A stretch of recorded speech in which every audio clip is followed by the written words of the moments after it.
શિક્ષક મિત્રો, આપણે બીજા સત્રની તાલીમ વખતે શિક્ષક સાથી મોડ્યુલ આપેલું છે. તેની મદદથી આપણે પ્રગતિ માપવાના રજિસ્ટરમાં કઈ રીતે અધ્યયન નિષ્પત્તિ લખી શકીએ તેની વાત આ વિડીયોમાં કરવામાં આવી છે. દર્શક મિત્રો, યુટ્યુબ સ્ટુડિયોમાં જે જિયોગ્રાફી બતાવે છે તેમાં અમારી ચેનલના દર્શકો છે તેમની માહિતી આપવામાં આવેલી છે. તેમાં સૌથી વધુ તમે જુઓ તો અમદાવાદ, સુરત, વડોદરા વગેરે જિલ્લામાંથી આ ઘણા બધા દર્શક મિત્રો અમારા છે કે જેમણે કોમેન્ટ પણ કરી છે અને અમારી ચેનલને નિયમિત રીતે નિહાળે છે. અમે પણ ચેનલમાં તેમના કોમેન્ટનો જવાબ આપીએ છીએ. તો આપ પણ અમારી ચેનલને પસંદ કરશો અને યોગ્ય જણાય ત્યાં કોમેન્ટ કરશો, જેથી કરીને અમે પણ તમને જવાબ આપી શકીએ. વોટ્સઅપથી જે મિત્રો જોડાયેલા છે તેને તો અમે વોટ્સઅપના ગ્રુપમાં આ ચેનલની લિંક મોકલીએ છીએ, પણ જો તમે અમારી સાથે વોટ્સઅપથી જોડાયેલા ન હોય તો અમારી ચેનલને લાઇક અને સબસ્ક્રાઈબ જરૂર કરશો અને કોમેન્ટ પણ કરશો. અહીંયા માનો કે છઠ્ઠો પાઠ છે અજબનગર. આપણે તેમાં અહીં જે ખાના આપેલા છે તેમાં કઈ અધ્યયન નિષ્પત્તિ લખવી તેની માહિતી આપણે લઈએ. આ શિક્ષક સાથી મોડ્યુલમાં તમે પાના નંબર 5 ઉપર જોશો તો અહીંયા ગુજરાતી ધોરણ 1 અને 2 ની અધ્યયન નિષ્પત્તિ આપેલી છે. તેમાં એકમ 6 તેમાં જે કંઈ પણ અધ્યયન નિષ્પત્તિ છે તે તમે લખી શકો છો.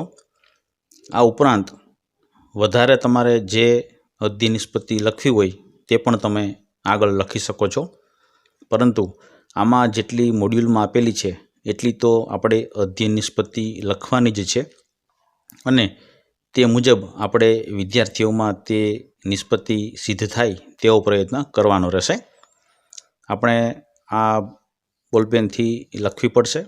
હવે જે કંઈ પણ ખાલી અધ્યયન નિષ્પત્તિ રહે તે તમારી મરજી મુજબ આગળ જે અધ્યયન નિષ્પત્તિઓ આપેલી છે તેમાંથી તમે પસંદ કરી શકો છો. આ પ્રમાણે એકમ 6, 7, 8માં તમે અધ્યયન નિષ્પત્તિ લખીને વિદ્યાર્થીઓને અધ્યયન કાર્ય કરાવી શકો છો. પ્રકરણ પૂરું થાય ત્યાર પછી અને છેલ્લે સત્રના અંતે આપણે અધ્યયન નિષ્પત્તિ સિદ્ધ થઈ છે કે નહીં તે આપણે મૂલ્યાંકન કરવાનું છે. આમાં તમે જોઈ શકો છો કે જે અધ્યયન નિષ્પત્તિ પૂરેપૂરી સિદ્ધ થઈ ગઈ હોય તેને આપણે બોલપેનથી A લખવાનો છે અને પેન્સિલથી B. હવે આપણે ગણિત વિષયની વાત કરીએ. તેમાં આપણે જે કંઈ પણ એકમો આપેલા છે તેમાં અત્યારે આપણે વાત કરીશું સંખ્યા સાથે રમત. આ પ્રકરણમાં આપણે સંખ્યાઓ વિશે માહિતી વિદ્યાર્થીઓને મેળવી લઈ અથવા તો તેની અધ્યયન નિષ્પત્તિ કઈ રીતે સિદ્ધ કરવી તેમના વિશે વાત કરીએ. ગણિતના અધ્યયન સંપુટમાં દરેક પ્રકરણ પૂરું થાય ત્યારે એક લીલા કલરનું બોર્ડ જેવું આપણને આપવામાં આવેલું છે. તેમાં A, B અને C એવા 3 ખાના આપવામાં આવેલા છે. તો આપણે હવે શું કરશું? આ પહેલું વિધાન છે વિદ્યાર્થી 1 થી 50 સુધીની સંખ્યા ગણતરી કરી શકે. તો આપણે જો તે અધ્યયન નિષ્પત્તિ સિદ્ધ થઈ હોય તો અધ્યયન સંપુટમાં આપણે એની નીચે ટીક કરશું અને પ્રગતિ માપવાના રજિસ્ટરમાં તેમાં પહેલા ખાનામાં બોલપેનથી A આવશે.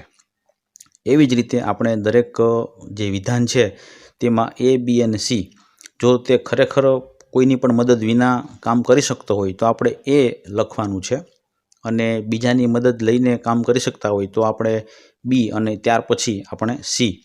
પણ એ યાદ રાખવાનું છે કે અધ્યયન સંપુટમાં જે હોય A, B, C તે મુજબ પ્રગતિ માપવાના રજિસ્ટરમાં બોલપેનથી A અને પેન્સિલથી B અને C લખાવા જોઈએ. આપણે હવે તહેવારો એકમ છે તેમના વિશે થોડી વાત કરીએ. એકમની ચર્ચા અને સમજૂતી થઈ ગયા બાદ આપણે તેમનું મૂલ્યાંકન કરવાનું હોય તો આપણે શું ધ્યાનમાં રાખવું તેની વાત કરીએ. આપણે એકમનું નામ આ રીતે લખવું પડશે અને ત્યાર પછી તેની અધ્યયન નિષ્પત્તિ માટે એકમ પૂરું થયા પછી જે લીલા કલરનું બોર્ડ જેવું હોય છે તેમાં વિધાનો આપવામાં આવેલા હોય છે. અહીં 4 વિધાનો આપવામાં આવેલા છે અને તેની સામે A, B અને C લખેલું છે. હવે આપણે માની લો કે પહેલું વિધાન છે તેમાં વિદ્યાર્થીને A લખેલું છે તેની નીચે આપણે માની લો કે ટીક કર્યું હોય તો તે વિદ્યાર્થીની પ્રગતિ માપન રજિસ્ટરમાં બોલપેનથી એ કરવાનું છે. પરંતુ બી અથવા સી હોય તો આપણે પેન્સિલથી બી અને સી ક્રમ મુજબ ખાનામાં લખવાનું છે. આ આપણે ખાસ યાદ રાખવાનું છે. પેન્સિલથી સી અથવા બી લખ્યો હોય તો તેમાંથી પારંગત થઈ જાય અધ્યયન નિષ્પત્તિમાં વિદ્યાર્થી એટલે તેમાં બોલપેનથી આપણે એ લખી શકીએ છીએ. આ માહિતી તમને સમજાઈ ગઈ હશે. આવી રીતે સત્રના અંતે તમે જોઈ શકો છો કે જે વિદ્યાર્થીઓને એ ગુણાંક મળેલો છે તે કોઈની પણ મદદ વિના પોતાની રીતે અધ્યયન નિષ્પત્તિ સિદ્ધ કરી શકે છે. જ્યારે બી અથવા તો સી પેન્સિલથી મળેલ હોય તો તેને અન્યની જરૂર પડતી હોય છે.